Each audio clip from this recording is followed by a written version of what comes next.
Hello everyone, আজ 28শে April আমাদের বাড়িতে নতুন একজন এসছে। তার নাম হচ্ছে ইন্ডাকশন ওভেন।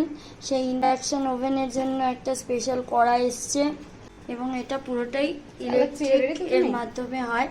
এখানে আজকে আমাদের স্পেশাল মাছ ভাজা হচ্ছে। বুনু এটা অপারেট করছে, ও এটা অপারেট করতে পারে। এটা 500 টেম্পারেচার করে দিলাম, এতে বানাও মানে এতে ইয়ে হবে। আচ্ছা, 500 টেম্পারেচারে হচ্ছে এটা।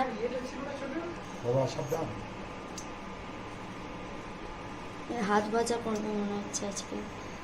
নিচে চলে এসছে মাছ।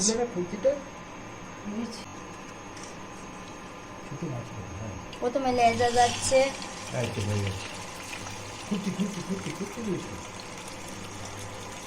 এটা কি 1000 কি 1000 ভোল্টে একটা লেজা ভাজা হচ্ছে। প্রথম ইন্ডাকশনে মাছ ভাজা, মাছের লেজা ভাজা।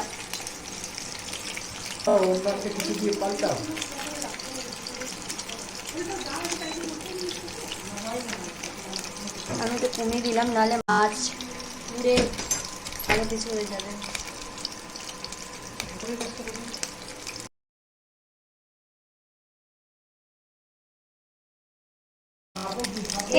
দেখতে পাচ্ছি একটা ঢাকা, কড়াটা ঢাকা যেখানে আছে। আচ্ছা, সেইটাও আনা হচ্ছে, খুন্তি আনা হচ্ছে, খুন্তি দিয়ে ভাজা হচ্ছে মাছ।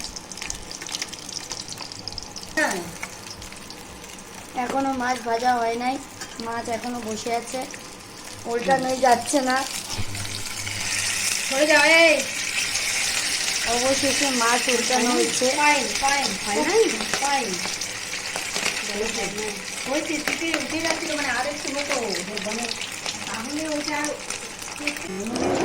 তুমি এটা খালি বলো যে করার থেকে এটা কম সময় লাগছে না?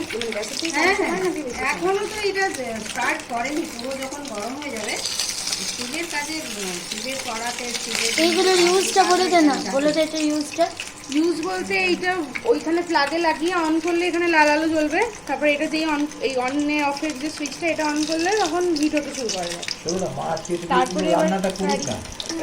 তারপরে এবার এই কারি মোডটা দিলে তারপর আস্তে আস্তে টেম্পারেচার, এটা ম্যাক্সিমাম 1800 অব্দি টেম্পারেচার নেবে।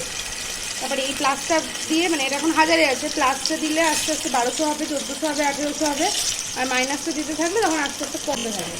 আর এটা কি, এই যে ধোসা চাপাটিটা, এটা ধোসা রান্না করার জন্য? হ্যাঁ, মানে প্রত্যেকটা জন্য আলাদা আলাদা রকমের টাইমার সেট, মানে একটা টাইমার দেওয়া থাকবে, সেই টাইম পরে জিনিসটা বন্ধ হয়ে যাবে। 20 সেকেন্ড 25 সেকেন্ড, তারপর ওটা হিট হয়ে অটোমেটিক বন্ধ হয়ে যাবে।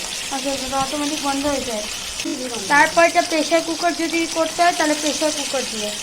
তারপর এটা কারি, মানে কারিটা তরকারি বানানোর জন্য ওটা ইডলি, বেশি টেম্পারেচার লাগে। ডিপ ফ্রাই করার জন্য এইটা, ডিপ ফ্রাই করার জন্য এইটা বাটন। এটা কি ডিপ ফ্রাই হচ্ছে আমাদের এটা মাছটা? মাছটা ডিপ ফ্রাই, তাই ডিপ ফ্রাই বাটনটা প্রেস মানে পুরো ডিপ, পুরো তেল উপর টুপুর থাকবে, ওটা 220-তে হিট হবে। ডিপ ফ্রাইটা করলে 220 ভোল্ট যেটা টেম্পারেচার তাতে হবে। আচ্ছা, আর হিট মিল্ক, দুধ গরম যেটা নর্মাল টেম্পারেচার। আর কি পম 60-এ থাকে, ওটা গরম থাকবে। জিনিসটা চাপিয়ে রেখে দিলেই যতক্ষণ না খাবার দিচ্ছিস ততক্ষণ গরম থাকবে। যাই হোক, এই ছিল আমাদের বাড়ির নতুন অতিথির গল্প। মোটামুটি আমি বর্ণনা করলাম যতটা সম্ভব। আপাতত মাছ ভাজা হোক, আমি বিদায় নিই।